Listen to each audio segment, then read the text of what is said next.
Hello, BookTube, and welcome back to Summer of Sport 2024 and Never Again, a BookTube event created by Mark at Book Time with Elvis, who has left us for greener pastures and fields new, that deals with sports literature, fiction and nonfiction.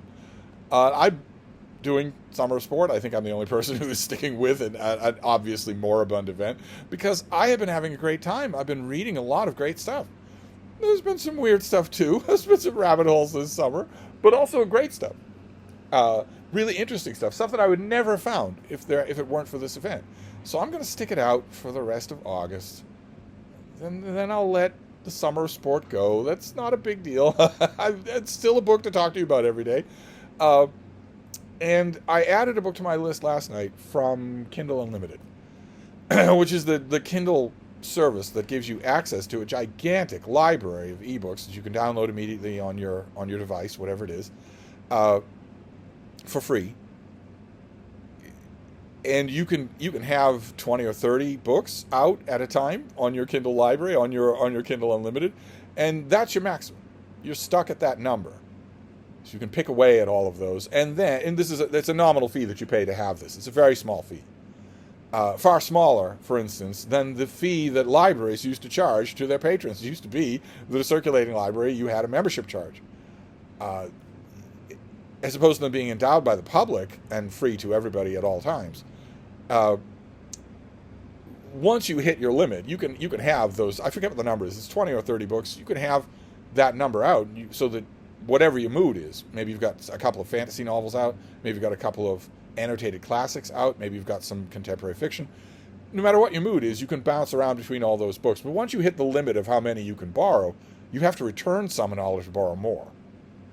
I love Kindle Unlimited. I think it alone is even if I talk about none of the other benefits of the Amazon ecosystem, it alone is worth the price of admission. It's amazing. Absolutely amazing.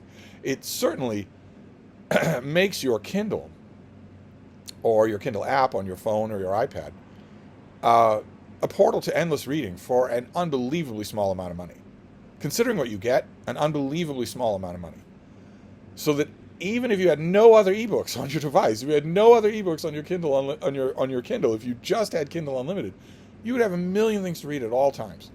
That plus something like, for instance, we mentioned yesterday, Project Gutenberg, tens of thousands of some of them fascinating books from the last 400 years,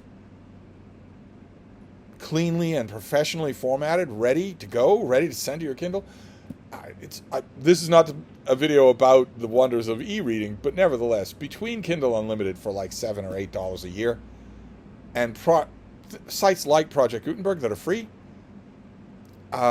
it's no wonder to me that the retail book market is undergoing a bit of an ideological restructuring. It's no wonder to me.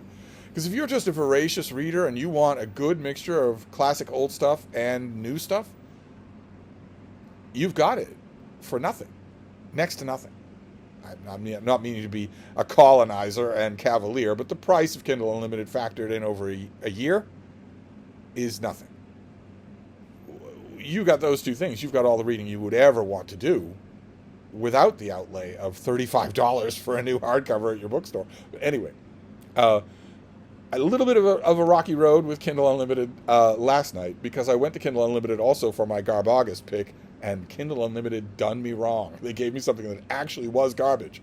I read enough books that are actually garbage, where there's no twinkle in the eye, where there's no fun to be had. I read enough books that are actual garbage during the day anyway. I don't want to add those to Garbagus. I don't want to read more of that kind of garbage than I have to. So I was a little on the leery side, but I let Kindle Unlimited suggest a book for Summer of Sport. And boy, oh boy, am I glad I did. I am on a roll for Summer of Sport. I suppose that's another reason why I'm continuing with it when it feels a little odd. When an event's creator not only leaves the event, but leaves the platform, that feels a little odd to keep going with that event. I know that. But I feel so lucky. I'm having such a good streak with it, even the fun, crappy stuff, that I'm keeping going. And the book that I read last night, came upon it at random probably because of the things that I've been looking up and reading on Amazon. I don't remember the publication date on it, but boy, oh boy, was it good. It's Winning Fixes Everything: How Baseball's Brightest Minds Created Sport's Biggest Mess by Evan Drellich. And this is the book that he made out of an unbelievably incendiary article that he wrote about the Houston Astros and about a huge scandal. The team was riding high. They'd been restructured. They'd moved leagues. They were doing enormously well, one of the greatest teams in baseball. And then two things happened. And I won't say that the two things are connected. I'm not a tinfoil hat conspiracy theorist. I won't say the two things are connected. Thing number one was that the team decided to pose for a picture in the Oval Office with then President Donald Trump. They could have voted not to. Other teams did. They decided to do that. And they all dressed up and they all posed with Donald Trump. And in very little time, just a few months after that, Drellich broke his story about a massive cheating scandal. Now, was the cheating scandal Donald Trump's idea? Did he hear about it from back channels during research about the team before they took a picture with him and approve of it? Did he demand a kickback from it? No idea. I'm not indulging in conspiracy theories here. All I'm saying is that if you touch pitch, expect to be defiled. If you have anything to do with the worst person who has ever been produced in the United States of America, probably you can expect your life to go to hell in a cart. And that's what happened to the Houston Astros. I'm not saying that's why it happened, but that's what happened. There was a massive scandal. And the scandal, oh my God, Evan Drellich does such a great job. He has the usual padding chapters about the history of the Astros. He's actually a very good writer, so you don't mind that. You know, if you know baseball, you know what this book is about. If you know his article, you know what this book is about. It's about that cheating scandal. But you don't mind the padding. It is padding, obviously, but he does it so well that you don't mind. But the scandal itself revolves around something that if you don't know American baseball, or you don't know sports at all, you might not be aware of how much nonverbal communication happens every minute of every game. There's a lot. There's a huge amount of it. A huge amount of nonverbal communication. Because, of course, it can't be verbal, right? If you're a coach in a dugout and you know you're watching the game like a hawk and you're seeing, okay, this is what we need to do next, and then this after that. Well, if you call it out, the other team can hear you do it. So you need to come up with other ways to do that. Signals. You need to come up with signals, signs that alert your players to your wishes, that alert your players to how you want to marshal the game on both sides. And naturally, those signs are an incredibly heavily guarded secret, because if the other team knows them, if they know how to read what they're seeing, then they have all the advantage in the world. Then they know what's coming. They know exactly how you're thinking about the game. So those things are zealously guarded. They are guarded. It's not just true in baseball. It's true also, for instance, in football. We'll be getting to that.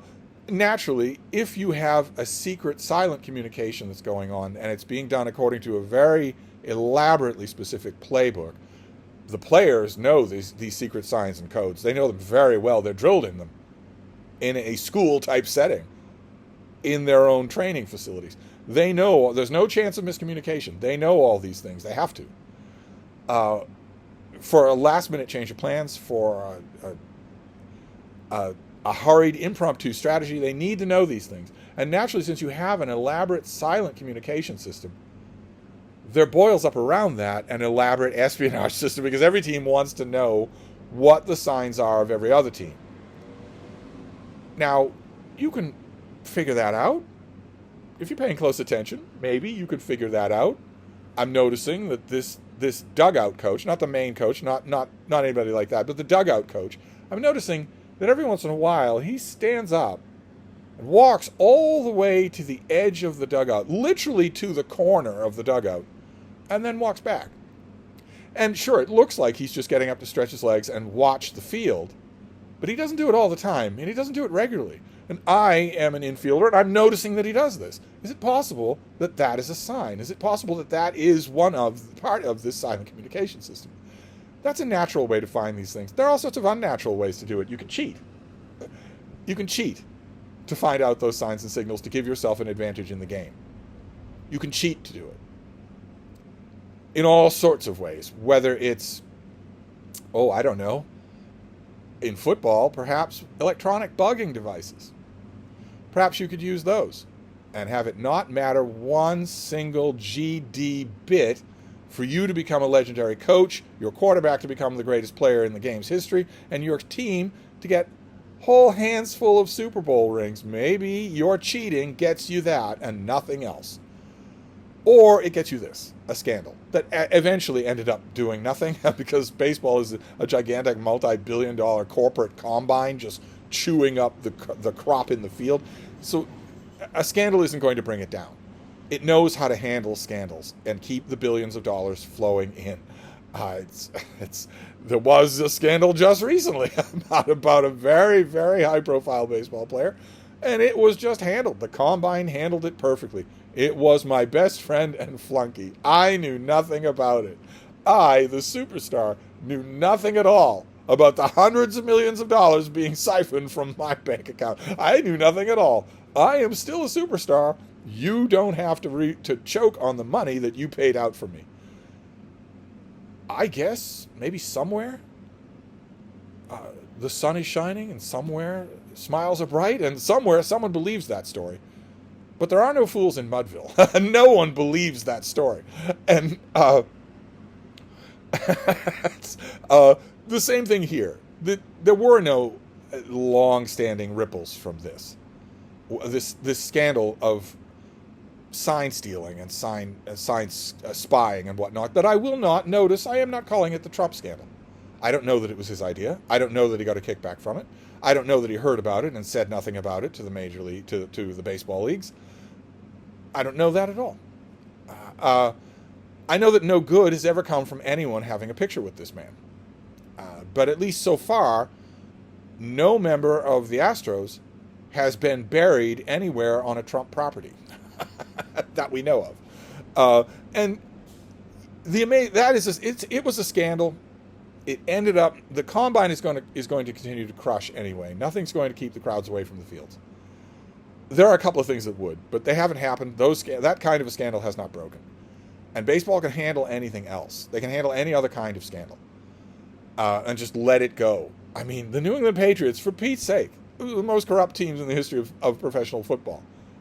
Did it affect the narrative, the so-called meta-narrative at all? No, not in the slightest. Not at all. Still had people freezing their hindies off, sitting in the snow in Gillette Stadium to cheer them on. Probably while cheating was happening. Inflated balls and anyway, we're not talking about the Patriots. We're talking about the Houston Astros. And if you know baseball, you know the scandal that's coming here. And it's pretty discreet. It can be laid at the doorstep of a couple of people. It's irrefutably reported. There is absolutely no chance that this didn't happen. And you might think, well, okay, then apart from the padding about the Astros' checkered history, the Astros have a fascinating history. Just as a franchise, they have a fascinating history, full of huge personalities, full of really interesting decisions on the part of management in terms of what players you take on. That story is not like other teams. It actually does make interesting reading. But if you're reading this for the scandal, you might think, okay, well, that's going to get a little thin, and the scandal itself is interesting, I guess. But I read the article by Drelich, so do I really need to read the book? But boy, oh boy, he does a great job with this. I honestly believe that you don't need to know anything about this, about the scandal or about the Houston Astros or even about American baseball. I don't think you need to know much of anything to really succumb to the enormous drama that this author makes of this story. He does a masterful job. Just a masterful job. Brings in just the right amount of the personalities involved, just the right amount of the narrative tension of finding out what was going on and how that was done and what it means. Just the right amount of narrating the aftermath, as disappointing to me as that aftermath is. So I'm on a bit of a streak here. This was terrific. Just terrific. It's true. It's about one scandal, but it ends up being, because these scandals are, I believe, ubiquitous. I don't think Evan Drellich would disagree with me there. I think this is not a case of can you believe what the Houston Astros did, but much rather a case of can you believe the Houston Astros got caught. I think you could write a book like this about every team. And he manages to do that, is the point I'm trying to make. He manages to strike those universalist tones often enough throughout this book to make them totally convincing. So this is exactly why I am sticking with Summer of Sport, even though no one else is, even though I'm just Summer of what? Who's that? Market what? This is why I'm sticking with it, because illusion or not, I mean, I could pick a sports book every night anyway without an event, but illusion or not, this is turning out to be a lot of fun for me. So that's what I read last night. Winning Fixes Everything. It did not. The title is sardonic. The point that I made there, that it's not that I can't believe what the Houston Astros did, it's that I can't believe they got caught, that this rot is probably throughout Major League Baseball. I think Evan Drellich definitely thinks that. And that is the sardonic edge of the title of the book, Winning Fixes Everything. You could easily apply that to American football, to the Bill Belichick and the Patriots. Winning fixes everything. Sure, it'll be a big scandal that'll pull down a lot of people and ruin careers unless you win. If you keep winning Super Bowls, well, then it won't be. Then it won't have any effect. And the Astros are a very winning team. So I loved it. I thought it was absolutely fantastic. I'm sorry to be a broken record, but I'm going to suggest once again that if you are a baseball fan or you know a baseball fan, get a copy of this book. And if you know a baseball fan who's been looking for a really good read and maybe is coming across a lot of dumb baseball stuff, there's a lot of dumb baseball writing, this is not dumb. This is a really good read. Even though it's about one team and one scandal, it is still fantastic. So a strong recommend for you if you're a baseball fan and somehow missed this, or if you know a baseball fan and maybe you are not and you need an ardent recommendation to please them. This is an ardent recommendation, definitely. So anyway, the only bit of detail that I don't know as far as recommending this book, since I didn't research it at all, it came to me through Kindle Unlimited, and I'm not 100% sure if it ever had a print book. It's possible that if you're buying this for a baseball fan and you're not a baseball fan yourself, it's possible that your baseball fan doesn't read ebooks, and so you'd be looking for a hard copy. And I don't know if such a thing would exist. You can look around and see. I'm sure it'll be easy to find out. Or, as an alternative to look around and seeing, you could buy a Kindle for that baseball fan and teach them how to like ebooks. I'm not the only person who... They could also become acquainted with the wonders of all the stuff that's free out there that you could just read to their heart's content on this incredible little device. Either way, it's a strong recommend. So I'm going to continue with Summer of Sport, definitely. When an event is this pleasing to me, there's no way I'm going to stop. I'm going to continue with Summer of Sport, even though I'm doing it alone. And we'll see what I do tonight. To keep the streak going, that would be great. Anyway, I'm going to wrap this up for now, but I'll be back. Thank you, BookTube.